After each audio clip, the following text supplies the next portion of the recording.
ഒരു 25 വർഷങ്ങൾക്ക് മുമ്പ് എനിക്ക് വെറും 1 വയസ്സ് മാത്രം പ്രായമുണ്ടായിരുന്ന ടൈമിൽ എൻ്റെ ജീവിതത്തിൽ അപ്രതീക്ഷിതമായി സംഭവിച്ച ഒരു ദുരന്തത്തിൻ്റെ ഓർമ്മയാണ് ഇന്നിവിടെ ആഘോഷിച്ചുകൊണ്ടിരിക്കുന്നത് കേട്ടോ. വെറുതെ പറഞ്ഞതാണേ.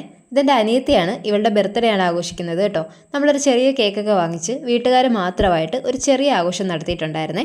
ഞങ്ങളുടെ എല്ലാ ബർത്ത്ഡേകളും ഇങ്ങനെ തന്നെയാണ് നമ്മൾ ആഘോഷിക്കാറ് കേട്ടോ.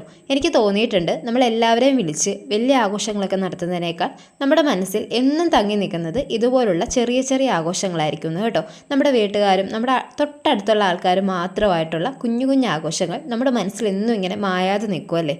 നിങ്ങൾക്കും അങ്ങനെ തോന്നിയിട്ടുണ്ടെങ്കിൽ കമൻറ്റ് ചെയ്യാൻ മറക്കരുതേ. പിന്നെ ബർത്ത്ഡേക്ക് ചെറിയൊരു ഗിഫ്റ്റ് ഞാൻ കൊടുത്തിട്ടുണ്ടായിരുന്നു കേട്ടോ. വാച്ചായിരുന്നു വാങ്ങിച്ചു കൊടുത്തിട്ടുണ്ടായിരുന്നത്. അത് അവൾക്ക് ഭയങ്കര ഇഷ്ടപ്പെട്ടു എന്നവൾ പറയുകയും ചെയ്തിട്ടുണ്ടായിരുന്നു കേട്ടോ. കുറേ നാളായിട്ട് എനിക്ക് വാച്ച് വാങ്ങിച്ചു തരണമെന്ന് പറഞ്ഞുകൊണ്ട് നടക്കുന്നുണ്ടായിരുന്നു. അപ്പോൾ ഇത്തവണ ബർത്ത്ഡേക്ക് വാച്ച് തന്നെ വാങ്ങിച്ചു കൊടുത്തു കേട്ടോ. പിന്നെ ഇത് അവളുടെ ഓഫീസിൽ നിന്ന് കിട്ടിയ ഗിഫ്റ്റാണ്. ചുരിദാർ മെറ്റീരിയലായിരുന്നു കിട്ടിയിട്ടുണ്ടായിരുന്നത്. അപ്പോൾ അത്രയേ ഉള്ളൂ.